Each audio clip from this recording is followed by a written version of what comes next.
Greetings, members one and all of the Salivation Nation. The repo problem from the Federal Reserve.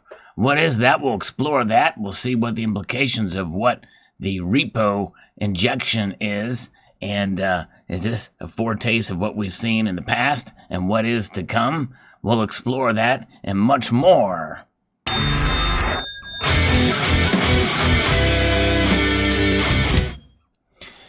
Yes, this has been some talk, some chatter in the community about this particular situation. Is it something we should be fearful of a potential repeat of what happened in 2007 and 2008? And there's lots of different signs. We are overdue for a recession, so there's been a lot of chatter. There's been a lot of different things to look out for. In my opinion, and just from being kind of involved in this, paying attention somewhat to all these different things that are out there, it's really tough to predict the timing of all this. I first heard of this on the Glenn Beck radio program. He talked about it actually just this past week. And for 3 days, the Federal Reserve has been injecting lots of money in between banks, these short-term loans. But let's get a pulse on this from Reuters. Here has a article here. The Fed has a repo problem, and it talks about what it is, as if the U.S. Federal Reserve did not already have enough on its plate heading into its meeting on interest rates this week. And this was actually posted a few days ago. Chaos deep inside the plumbing of the U.S. financial system has thrown policymakers an unexpected curveball. Cash available to banks for the short-term funding needs all but dried up earlier this week, and interest rates in U.S. money markets shot up to as high as 10% for some overnight loans, more than 4 times the Fed's rate. That forced the Fed to make an emergency injection of more than $125 billion over the past 2 days. They did it for 3 days. I don't know if they did it for 4 days, but its first major market intervention since the financial crisis more than a decade ago to prevent borrowing costs from spiraling even higher. While the effort restored a measure of order for the short-term banking funding market, it was not enough to stop the Fed's benchmark lending rate from rising on Tuesday above its targeted range of 2 to 2.25%. The exact cause of the squeeze is a matter of some debate, but most market participants agree that 2 coincidental events on Monday were at least partly to blame. First, corporations had to withdraw funds from money market accounts to pay for quarterly tax bills, and on the same day, the banks and investors who bought the $78 billion of U.S. Treasury notes and bonds sold by Uncle Sam last week had to settle up. On top of that, the reserves that the banks park with the Fed and are often made available to other banks on an overnight basis are at their lowest since 2011, thanks to the central bank's culling of its vast portfolio of bonds over the past few weeks. Added together, these factors are testing the limits of the $2.2 trillion repurchase agreement, or repo, market a gray but essential component of the U.S. financial system. So whatever the cause, the episode has added fuel to the argument that the Fed needs to take steps to avoid more disruptions in the repo market down the road. And here is the repo market rate, and we can see the spikes there. Very interesting indeed. And this from Market Insider talks about it. This is a more recent article because it's in the 3rd straight day there, and this is coming to us from the 19th of September. And it says the Federal Reserve jumped into financial markets for a 3rd straight day on Thursday in another attempt to keep interest rates from moving higher. So it's starting to make news around the financial markets. The New York Federal Reserve said late Wednesday that it would inject another $75 billion into the market on Thursday to keep the federal funds rate within its target range. And as mentioned before, the rates shot up to as high as 10%. Which threatened to disrupt the bond market and overall lending system. The latest overnight repurchase agreement, or repo, came a day after the policy-setting Federal Open Market Committee cut its benchmark rate to a target range of 1.75% to 2%. In two separate market operations on Tuesday and Wednesday, the central bank offered a total of $128 billion through repurchase agreements. This week marked the first time that the central bank has taken such steps since the global financial crisis 10 years ago.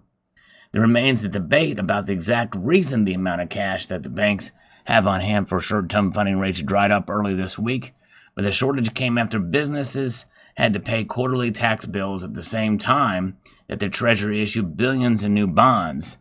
So that timing may have been part of the issue here. Federal Reserve Chairman Jay Powell said on Wednesday that the repo operations were temporary and that these rates were expected to return to the target range. And of course, whenever you hear from Jay Powell, he's probably not going to ever predict that it's going to be gloom and doom or what have you. They're going to try to sugarcoat this as best they can. But some of us, they may not need too much sugar right now. We need more Splenda. Funding pressures in money markets were elevated this week, and its effective federal funds rate rose above the top of its target range, he told reporters at a press conference following the interest rate announcement. While these issues are important for market functioning and market participants, they have no implications for the economy or the stance of monetary policy. So the fact that it happens in between the banks and everything like that in that world, he's trying to separate those two worlds out there. But the thing is, it can have a cyclical reaction. And so here is from Market Watch. I kind of like Market Watch because they tend to be a bit more even-keeled with some of their analysis here. There's 5 things to know about the recent repo market operations. Again, that's repurchase agreements between these banks. And they say here that chaos in short-term funding markets this week led to the Federal Reserve to step in with a series of overnight rescue operations to help keep credit flowing through the financial system. And that's just it. When you hear that kind of thing, it does bring a little bit of fear. And it's healthy skepticism for sure about what's going on here. So there's 5 things to know about the gyrations and overnight lending rates, which several times in the past week spiked almost 10%. This strain has forced the Fed to open 3 borrowing facilities so far to add juice to the markets. We talk about juice, and we talk about it in terms especially with regards to quantitative easing, and really that's, for all practical purposes, this is what this is on a short-term basis here. This is something to be concerned about. That put borrowing levels within the desired range set forth by the Fed's rate-setting committee, which voted Wednesday to cut the federal rate. And we talked about that before. So who is bearing the brunt of these higher repurchase agreement rates, the repo rates? Broker-dealers, hedge funds, and other institutional investors who rely on the leverage to run their operations are seeing the biggest impact of higher overnight repo rates, said Stephen Stanley, chief economist at Amherst Pierpont, which in May became one of 24 primary dealers in the U.S. Treasury debt market. The repo market is a market where people running leveraged positions borrow, Stanley told Market Watch in an interview. Obviously, that doesn't apply to 401k funds or mutual funds when you're investing real money without leverage. Most of the pain was felt Monday and Tuesday when overnight rates spiked above 6%. If you were a securities dealer or a bank financing $20 billion balance sheet and you had to deliver on rates of 6, 7%, 8% level, you got crushed, said Tom DeGaloma, a managing director at Seaport Global Holdings in an interview. But DeGaloma also stressed that the recent Fed operations have been a success in terms of bringing rates down and liquidity back in the financial system. He expects additional overnight interventions over the next couple of days of up to $75 billion. And he says he thinks the Fed will keep a tight grip on it. But then the question is should more stress be expected? Pacific Investment Management Company said that soaring repo rates earlier this week can be tied to a combination of events, including $35 billion of corporate tax payments and dealers needing an extra $20 billion in funding to settle the recent U.S. Treasury issuance, which helped sap market liquidity. However, portfolio managers at the bond colossus also see a cause for future funding squeezes. With that rate inversion, this is probably that next level. And then it says the team led by Jerome Schneider, head of the short-term portfolio management, pointed to further potential liquidity strains strains from the Fed's reduction of its balance sheet to 1.4 trillion from 2.3 trillion in August 2017. At the same time, banks have nearly doubled their treasury holdings to $200 billion. We expect these episodes of funding stresses to become more frequent, with the demand for funding in U.S. Treasury supply forecast to increase heading into the year end, and Fed's reserve levels likely to drop further, the PIMCO team wrote. So we'll see more of this probably happening. And if this is the case, it's probably more reason for concern, especially considering that this hasn't happened at this level for about 10 years or more. It's a little bit scary, but it's something that's far enough away from the average American or investor, really, in many cases, that it may not get beyond the levels of those of us who comment on such things or look at these different signs. But nonetheless, there are lessons to be learned from this, I think, for us, and we will go over that here momentarily. So the next question is, will the Fed be stepping in at regular levels? Jerome Powell, the Fed chair, on Wednesday said that the central bank would use temporary open market repo operations for the foreseeable future, but declined to say if a more permanent standing repo facility would be deployed in the future to backstop the market. This is the beginning, I believe, of QE4. And there's really nothing stopping it because the president is also in favor of QE4. And I believe that many in the financial markets and probably in Congress, everybody's probably on board with it, except for those of us who are very, very nervous about this kind of Keynesian effort to inject more money into the system, diluting the monetary supply, M1 and M2, and that's not good. So I believe that this possibly the way they're talking here for the foreseeable future and where this could potentially lead, I believe, is dangerous. Powell said further discussion around resuming the Fed's balance sheet expansion would be a topic for the coming October meeting. Some on Wall Street saw that as a sign of a more lasting intervention by the Fed could be on the horizon. We took this as a fairly strong hint and now expect the Fed to resume trend growth of its balance sheet in November with permanent OMOs, wrote Goldman Sachs economist Jan Hatzius in a client note Wednesday about the Fed's overnight repo operation. And this chart shows the Goldman's projection for Fed purchases through 2020. And there we go. This is where they think reinvestment of maturing USD and add-on auctions, reinvestment of maturing MBS and UST via secondary markets, and permanent OMOs for balance sheet growth for secondary market. Now look at that. Wow. So could the disruptions in overnight rates lead to another crisis? And not according to economists at Credit Suisse. By the way, Credit Suisse was one of those involved in the JP Morgan scandal that we're hearing with manipulation, who said Wednesday that the Fed won't lose control of interest rates if it maintains a flexible balance sheet to keep rates on target. Today isn't the day, wrote economist at Credit Suisse led by James Sweeney. This isn't a collapse of interbank lending driven by precautionary demand. Speculative demand is at work now, meaning relative supply and demand in various funding markets is contributing to the upside risk in repo rates, but without any precautionary hoarding.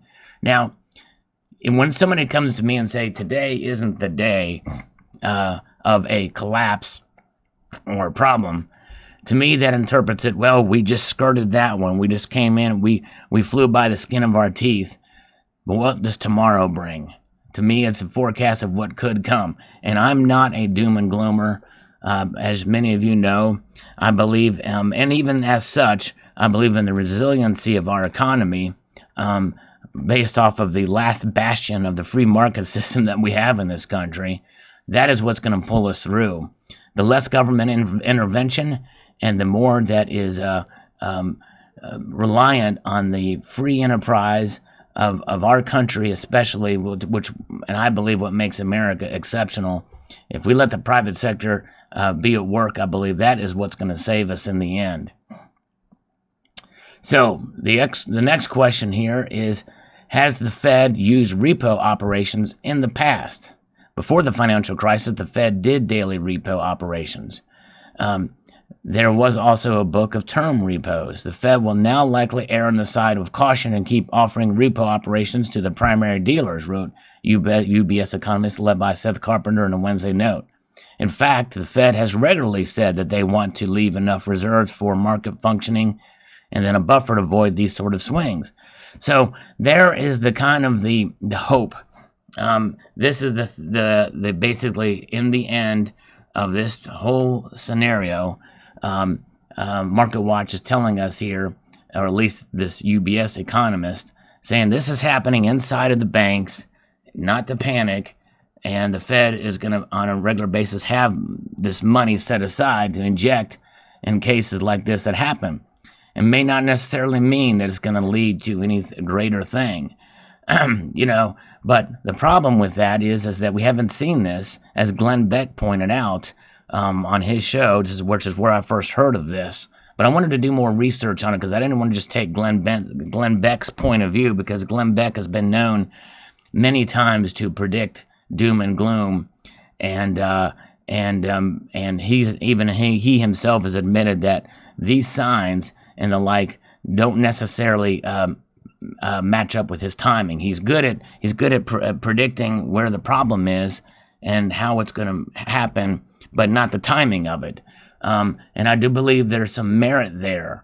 Now, could this happen for another year? Maybe, maybe not. We'll see how it all plays out. Nonetheless, I think the thing to consider here is that the fact that this hasn't happened at this level since right before the financial crisis is concerning. The fact that they want to make this a regular thing, and that they will have enough reserves for market functionality, means there's a problem in the markets. If they have to do that, that means there's a problem somewhere, some way. That's not good. It's like somebody who is a sports athlete on steroids, and they're performing very well on their steroids, which is destroying their body, but they're continuing to perform very well. And then, well, it's okay. It's a normal thing. We'll give them a certain level of steroids to keep going. They'll be okay tomorrow. To me, it's not real money. That's the problem. And so we'll see how this all plays out. But the fact is that this not real money that's being interjected in the system is exact counterbalance to what you and I can do to empower ourselves in these when we hear about things like this. What does that mean? Let's inject our own liquidity in the form of gold and silver. Yes, that's right. That's the answer. I think that is what is going to keep us going, and to protect us from times of economic instability and things like this. It's no good comes from this, in my opinion. And that's why we hold gold and silver, and that's why the how we acquired that gold and silver is also very important, because we don't want to go into debt to do it, and we don't want to be irresponsible. We should be cautious, careful, dollar cost average, accumulate as we can, acquire silver and gold. And by the way, I believe that is fundamentally important. Is to have a balance of gold and silver. I believe every silver stacker should have some gold, and I believe everyone who stacks gold should have a little silver too, for sure. I believe that is what's going to help us stay through this crisis in the long term. And the thing is even if this does lead to something very serious in due course, within the next 6 months or so, or who knows when, that doesn't necessarily reflect in booming gold and silver prices, by the way. We have to be patient through all this. But nonetheless, it's important, I believe, to cover these topics and to have a balanced viewpoint on them. I don't believe that we should be scared into purchasing anything, or, in terms of assets or whatever. Just have a solid understanding of the precious metals that we accumulate. I believe that balanced understanding of them, I believe, is what's going to be the most healthy thing for us. We know they've proven themselves time and time again. The dollar, it's proven itself to lose at least 2% of its value each year on average. That's not a good track record in my mind.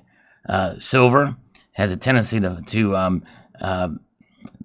go up and down with the markets, and it's somewhat volatile, but in the end, it does preserve your wealth through thick and thin and every kind of viscosity in between. And gold is the ultimate safe haven, which is why I think people should accumulate gold for sure. But silver is a preserver of wealth. Gold is a preserver of wealth, and also having some cash on hand in a savings account and in your own possession, I believe is wise to do as well.